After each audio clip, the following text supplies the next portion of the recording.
And here we see the transition from Nexus to Pixel. It's Joshua Vergara from Android Authority. What's going on, everybody? And this is the Google Pixel XL versus the Nexus 6P in this quick look.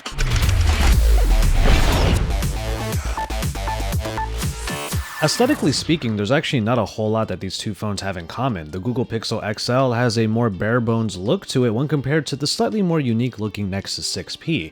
The 6P has that camera wedge at the top and the Nexus logo that is sprawled out in landscape, which has been replaced by the big Google G to designate that the Google Pixel is indeed a Google-made device. However, from there you have a unique slab of glass on the upper third of the backing of the Pixel XL, which is a little bit odd, but is a differentiating feature of the aesthetic on the Pixel XL. Of course, it also has the fingerprint reader, and one main addition that the Nexus 6P has over the Pixel XL is a dual speaker setup. You have two speakers on the front which provide really good sound when compared to the bottom mounted speaker that we have yet to fully test on the Pixel XL. Now, both the Pixel XL and the Nexus 6P offer Amoled displays, though you might notice in this clip that the Pixel XL seems to have cooler color temperature in its screen when compared to the warmer colors of the 6P's panel. Both screens do come in at Quad HD resolution, but the Nexus 6P has a slightly larger screen at 5.7 inches. But performance will favor the newer phone, which is to be expected. The Pixel XL has the brand new Snapdragon 821 paired with 4GB of RAM, but the Nexus 6P should still be able to perform very well with its Snapdragon 810 and 3GB of RAM.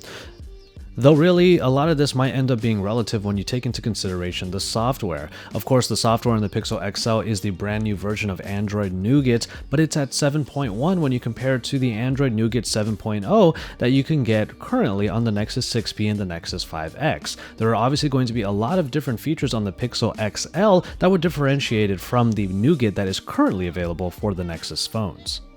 But if you're looking for storage options, the Pixel XL might disappoint a little bit in this comparison, as the choices can either be 32GB or 128GB, whereas the Nexus 6P offered the 64GB in the middle. But still, neither phone really offers expandable memory at all, though you can argue that the Pixel XL is trying to bridge that gap a little bit by providing unlimited full-resolution storage via Google Photos for all photos and videos.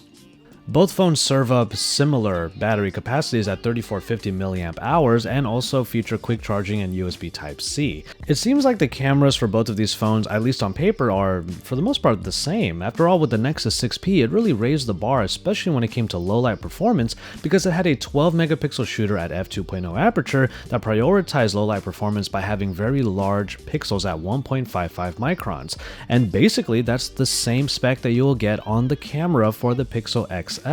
Now, the Pixel XL, we weren't able to get any shots using the phone just yet, but it has gotten a rating on DxOMark of 89, which is the highest that it basically has ever given a smartphone. Video stabilization will be a big deal, however, as the Pixel XL does not have optical image stabilization, it uses software stabilization, so we're going to have to see if its video stabilization is actually a leap forward, especially for smartphones at large. But the main crux of this will be the software, as we mentioned earlier, and Android Nougat is what you're using right now on the Nexus 6P if you have it updated to the latest and greatest that Android has to offer. On the other hand, the Pixel XL, once it is released, will have literally the greatest and latest that Android has to offer in the form of Google Assistant. Essentially, Nougat is going to be upgraded to version 7.1 that has Google Assistant at the helm. Holding the home button on either of these phones will actually do different things. On the Nexus 6P, it will open up Google Now on tap, but on the Pixel XL, the Google Assistant will appear. Now, if you looked at our hands-on video of the Pixel XL and the Pixel actually, we did do some clips to show you how Google Assistant is actually a very seamless experience and is kind of scary accurate. It was able to pick up my voice really easily in the noisy environments and was able to open up the appropriate applications for pretty much any query that I sent it. Now, it can be argued that the fast and fluid experience of using Google Assistant is still available with Google Now. There's just an extra layer in between, in that the Android iteration on the Nexus 6P has to go to Google first and then perform all of its tasks. But it's just that amount of speed that the Pixel XL can provide in doing all of those searches that makes it feel that much more fresh. So ultimately, in many ways, both of these phones share a lot of the same DNA, being Google-made phones, and in the case of the Google Pixel XL, it's Google actually taking the reins and creating a hardware device that will be able to provide the best that Android and Google have to offer. The Nexus 6P, in cooperation with Huawei, was able to bring a wonderful experience at a premium price point, with premium basically being the reason why that P was at Nexus 6P.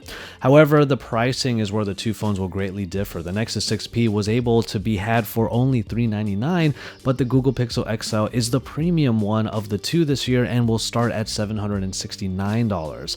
So ultimately, this might be an evolution of the Nexus formula, but it's not going to feel like such for a lot of users out there who are used to being able to use the Nexus as a easy stepping stone into the world of Android. But we're going to see how both of these phones actually fare when we put them head to head when we get our hands on a review unit of the Pixel and the Pixel XL.